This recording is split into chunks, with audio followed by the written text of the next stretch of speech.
Hey guys, what's going on? Welcome back to Hibiscus Motorsports. As you can kind of see, winter has finally decided to show up. So with that, I'm afraid it's time to put the Miata away. So this is not the video where we're going to be setting up the tent and the new winter temporary workshop. As you can tell by the title, I got a new car. So this new car, it's a car that I've been looking, I was kind of looking at them before I actually bought the Jeep, and just kind of decided they were really hard to find. Wasn't going to find a good deal on one, so I just ditched the idea of them, bought the Jeep, and well, I found a good deal, and after doing a lot of research, talking to a lot of people who are really interested in these cars, I definitely found it, and it's right now it's gonna be replacing the Jeep as my daily driver. So without further ado, ladies and gentlemen, I'd like to introduce you to the new car of Hibiscus Motorsports, my 1998 Volvo V70R.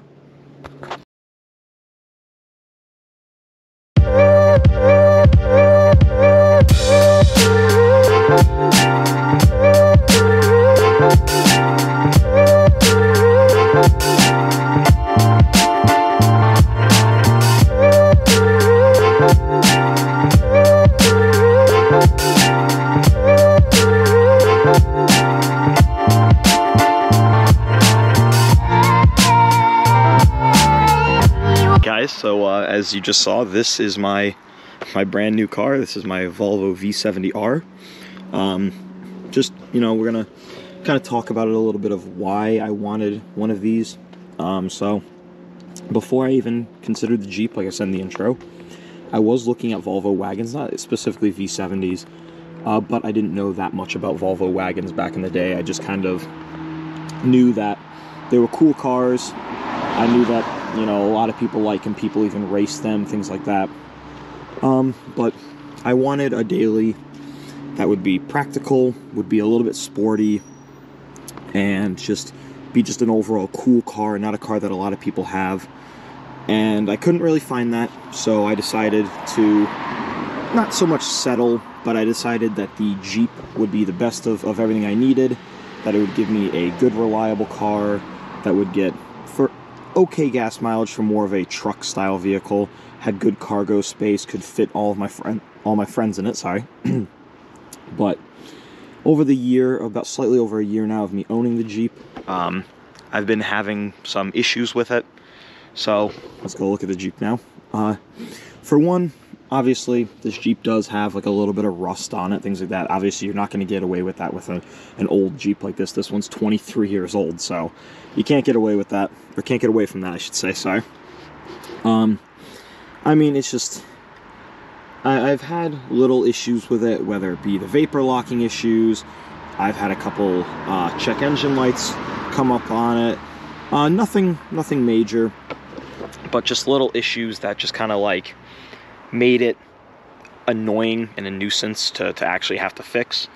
It's still, you know, I've fixed everything that's ever been wrong with it, and you know, I've fully redone the suspension and all that. But after, you know, looking on Facebook Marketplace, considering the idea of maybe getting like a brand new car, or like, you know, maybe like I was even actually looking at like 2015 Ford Fiesta STs as a daily, as again, I just wanted something that could still fit, you know, my friends in it comfortably, still fit, you know, any kind of cargo or luggage, anything like that I need to bring along with me, but still be a more fun car. And let's be honest, a Jeep Cherokee is not, this is not an enthusiast car for racing or just a fun street car. If you like off-roading, these things are incredible. But, you know, 190 horsepower with like 236 foot-pounds of torque, 4.0 inline six, just, they're not very fun to drive on public roads. Off-roading, or like on the dirt roads that, you know, I've been on with this thing, it's super fun. But I just kind of wanted to end up getting, you know, a daily that's a little bit more sporty and a little bit more unique, and something that I just overall think I would enjoy a little bit better than the Jeep. So let's go look at the interior and look at all the features of the Volvo, and then we'll come back to the Jeep. Alrighty, so first thing I noticed, especially when I got this car, was these doors are actually pretty beefy. But so this being a V70R 1998, we have full leather seats with Alcantara in the center. These are very hard to find from what the previous owner was telling me. As this car is fully kitted out, the only thing it doesn't have is the third row rear seats that fold up, but everything else it has. So let's get into the interior and actually talk about it a little bit more. Don't want to get snow in here. But no, yeah, overall it's a very, I guess, very 90s car. It's super comfortable in these seats. If you've never sat in an old Volvo like these seats feel like a couch. It's kind of funny, but they're super comfy. I've driven this car maybe I'd say 20-30 miles on my test drive and then driving it home, but it's a super comfortable, fun car to drive. But going forwards, you know, just talking about the features of this car, I mean, this is a 1998. We have dual climate control, air conditioning and heat, which I've never seen in a car this old. This one has the winter package, so we have heated seats, which are awesome. Sadly, it is an automatic. I was told by the previous owner these ones either never came in manual or were extremely hard to find a manual, and this one was just too good of a deal to pass up on. I mean, this car even has different driving modes. You have sport, economy, and winter. He's told me before that winter just kind of locks it in, the previous owner told me the winter just locks it in about like second gear. He said he's just had better luck just driving in normal like drive or low in snow. But I've been cruising around in sport mode. It just makes it shift a little bit later. Super fun. This thing even will tell you your average MPG you're getting. It's got the upgraded actual stereo system. So overall, for a daily, this is going to be the most luxurious car I've ever owned. As my first ever car I owned was a Hyundai Accent that had manual everything. Then the Jeep, the only luxuries the Jeep has is power windows, power mirrors, and power locks, but it doesn't have a fob, so you still have to manually lock the door. This car, same thing. It has everything. Power seats, even with the driver's seat having, it's a little hard to see. Let me open the door. Even having 3 different memory mode buttons, full electronics. Same thing with the passenger seat, is fully electronic. I mean, full, it's power mirrors, power windows, power locks. This car has a fob, which is nice. But overall, you know, it's just a super luxurious car. Definitely screams like 90s luxury car to me, which is awesome. I mean, even like this wooden trim right here is real wood. You have an ashtray if that suits your needs. Even a little coin sorter right here. Like, just things that I would never expect to be in a car that I've ever even seen before. Definitely I've seen ashtrays, but I've never seen a little coin sorter like that. Weirdest part about this car, I feel like, I mean, you have the cup holders that pull out. And weirdest part is, since this is a 1998, it is a OBD2 car. And that's where the OBD2 port is, right there in the glove box. It's a little, or in the center console, sorry. It's a little weird. The rear seats are folded down right now, as the previous owner of this car, who I bought it from, gave me a bunch of accessories for the car. But yeah, I mean, you can see you have a ton of space back there. Overall, it is longer than my Jeep. It's a little bit shorter in height, but you get about the same cargo space if you compare it being longer than its height. We have a full opening sunroof, and on top, I'll talk about that more, I have a OEM Volvo, it's from a Volvo catalog, ordered roof rack and actual roof pod, which is awesome. You know, shuts too if you don't want that. But overall, you know, I've wanted to, you know, look at these cars. I was really considering one before I bought the Jeep, as I said, but I couldn't find a good deal. They weren't really out there. And these have, for anyone who doesn't know, the specs of this car, this is a 2.3 liter, inline 5. Volvo made these inline 5s in the, I'm not really sure when they started. I know they really got popular in the 90s. I believe the 850 wagons have the inline 5. Then the V70s have the inline 5. And then in 1999, when Ford bought Volvo, they continued using the engine all the way up and, you know, well into the early to mid 2000s. They did bore it out to a 2.5 liter for certain cars, but like the newer, the second gen V70Rs that you can find a little bit easier in manual, they're still very, very rare cars, but those have a 2.5 liter.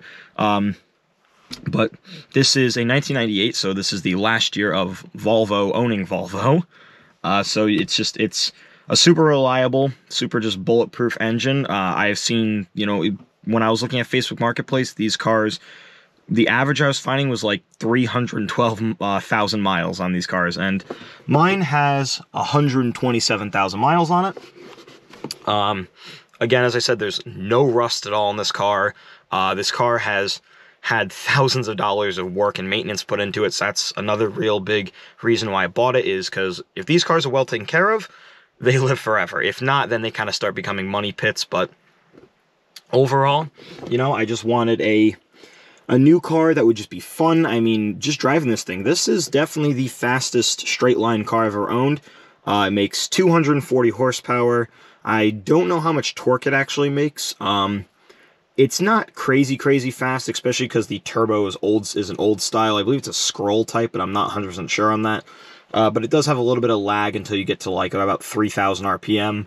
Then you can definitely feel it kicks on. But I just wanted something, you know, that was a bit more luxurious, as weird as it sounds to buy a car that's even older than my Jeep. But this Volvo has so many more features than my Jeep ever could. But yeah, so now that we've seen the Volvo, let's take a look at the back seats in the trunk, and then we'll talk about what's going to be happening for the future of Hibiscus Motorsports. Alrighty, so the back, previous owner threw in a WeatherTech rear mat, which is awesome. I have if you don't know what blue and green books are, they're basically like very advanced service manuals that tell you basically everything about the car, so he gave me one of those. Rear seats, you know, just your usual kind of seat. Same thing, they are the full leather and Alcantara, even in the back, which is awesome. Folding up the other seat. They're a little loud, but in here we have a little storage pocket. Fold this down, cup holders, which is awesome. You have another 12-volt port right here, and I believe this is an ashtray. Again, none of my friends smoke, so I don't need anything like that. I have the OEM grill on this car right now. The previous owner put an Volvo XC70's grill on. He just thought it looked a little bit nicer, but he gave me the OEM one just in case. Full pockets behind. These are lumbar support. They're manual adjusters, which I think is awesome. You know, full power windows for the rear. The one thing I've never seen on a car is these seats can actually have a booster seat.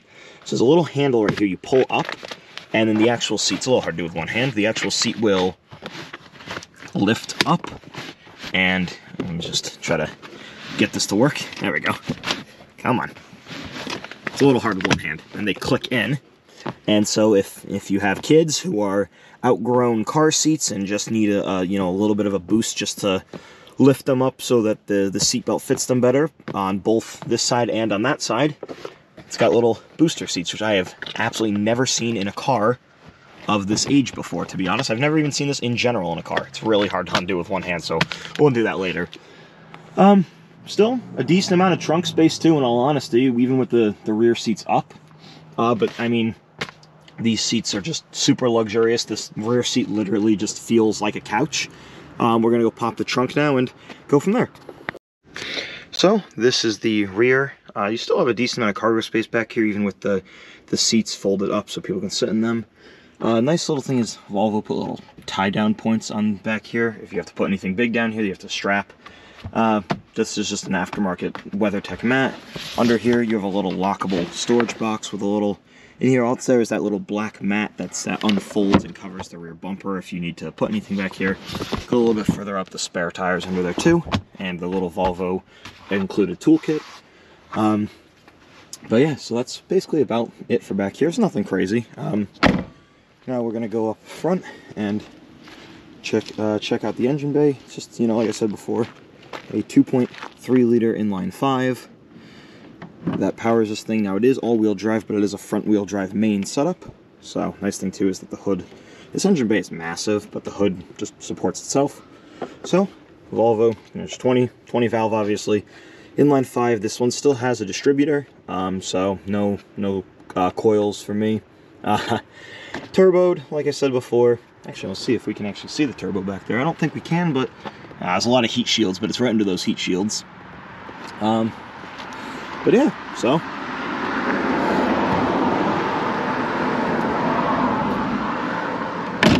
Obviously have, because the winter package, have the little headlight wipers.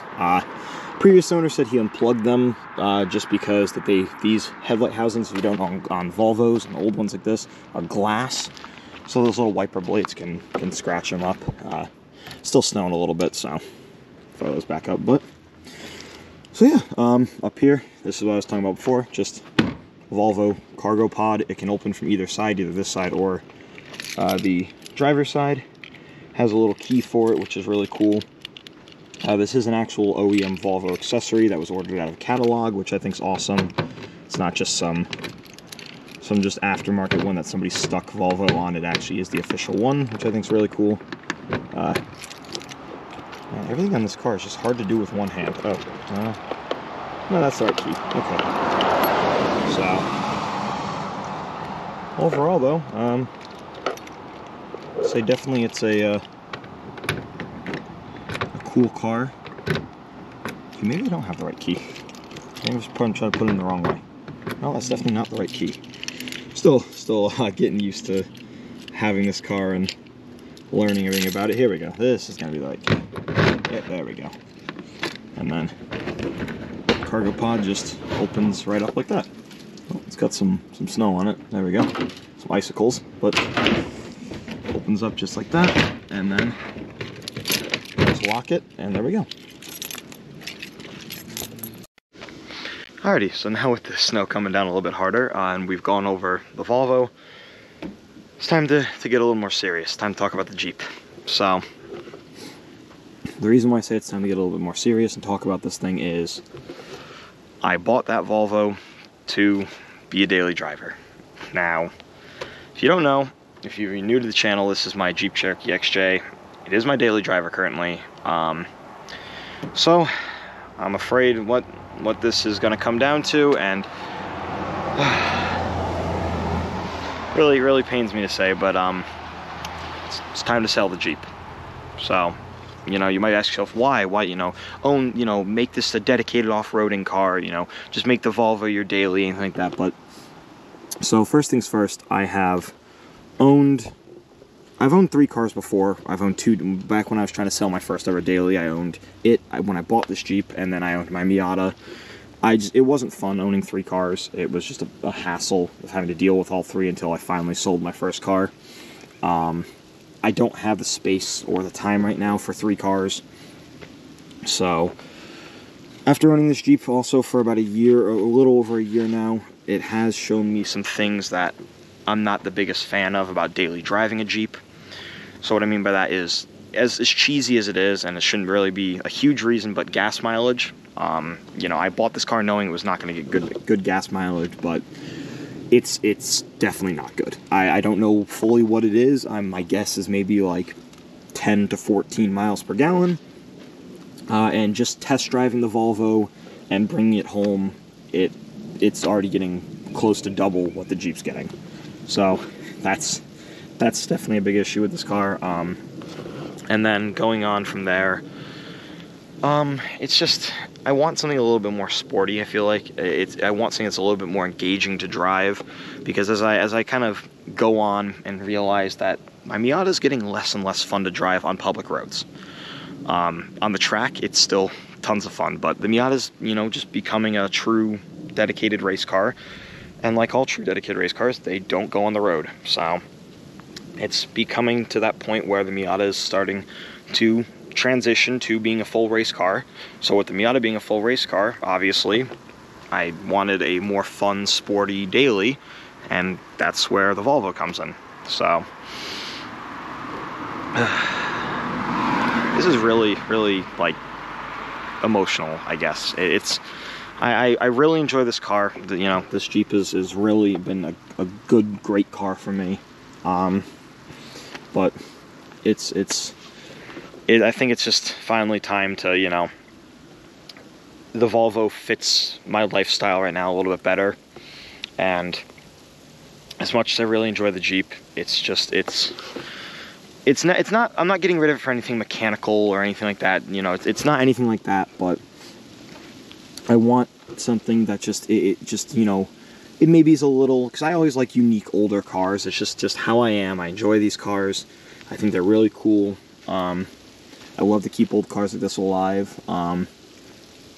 You know, but I think it's just time, you know, for me to kind of move on to something, like I said, that's a bit more fun and engaging to drive. Something, you know, that's a bit more fun on street driving, and just, you know, because I'm, at the end of the day, you know, we're all car enthusiasts. We all like to have fun, sporty daily drivers. It's just how we are. So, you know, and obviously a Jeep Cherokee XJ is not that. But going on from that, talking about the Jeep, if anybody, you know, anybody who watches these videos, anybody who's a subscriber, you know, if you're actually interested in owning the Hibiscus Motorsports Jeep, leave a comment down below, and we can actually talk about it. Just because, you know, I'd love to see this car, you know, go to somebody who, you know, maybe wants to make it the ultimate rock crawler or mud crawler, or crazy off-roading rig, or just somebody wants a, you know, a nice, clean, you know, a nice, neat, good daily driver. You know, whatever the reason may be. For anybody who is interested, let me just talk about the specifications of the car. This is a 2000 Jeep Cherokee XJ. I have done a bunch of preventative maintenance to it. If anybody's interested and, you know, wants to talk to me about it, I can give you guys a full list of everything. It's a 4.0 inline six. It is the automatic transmission. Obviously, it's a 4-door. It is the previous owners, when I think they did this paint job, I'm not sure, where it's the kind of glossy color and then the exact same color but in a matte. The sport badge is no longer there, but it is a sport model for anybody who's wondering. All-wheel or 4-wheel drive, sorry. And it has about 119,000 miles on it. But, you know, I'd actually seriously love to see this car go to either a subscriber or just somebody who I know is going to take care of it and is going to love this car probably even more than I've enjoyed owning it. As I've just said so many times, this is just it's just rough. You know, it's like, you know, to people who don't know cars, aren't really into cars, you know, they don't. It's just a big you know, box on wheels. You know, just a big sheet of metal.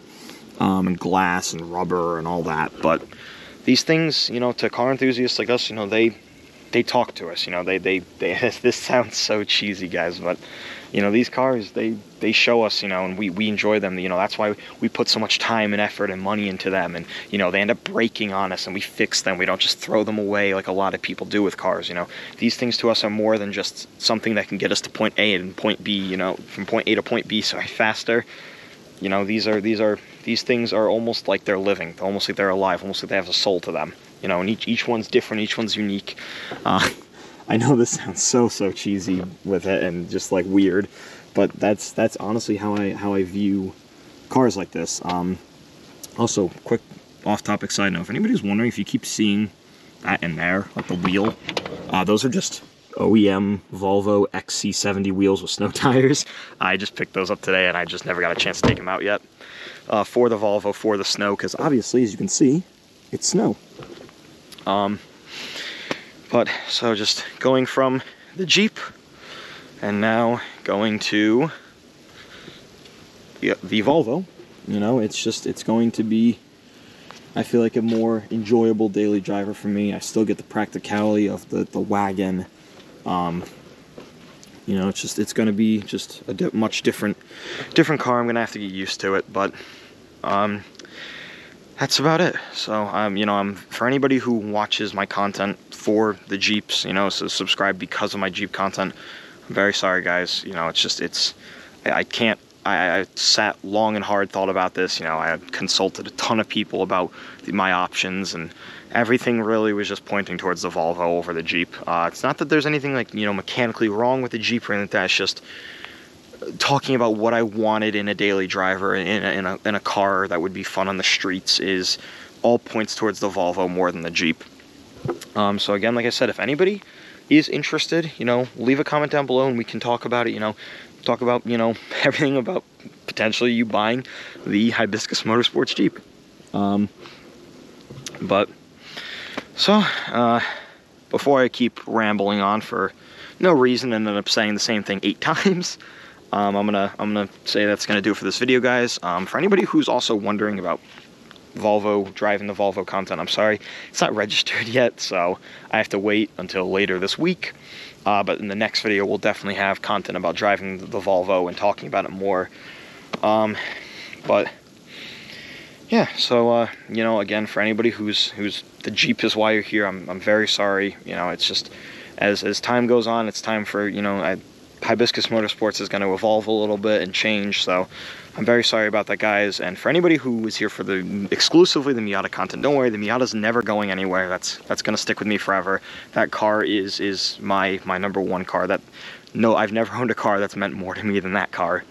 But yeah, so definitely some sad news and some happy news. You know, it's kind of bittersweet where we're losing the old out with the old, I guess, and in with the older. But that's gonna do it for this video, guys. So, you know, thank you so much for watching. All the support recently has been insane. It's been very, very helpful for me, so thank you so much, guys. But yeah, so like I said before, I'm just gonna keep doing it before I keep rambling on. Thank you so much for watching. I'll see you guys in the next video. Take it easy. Peace.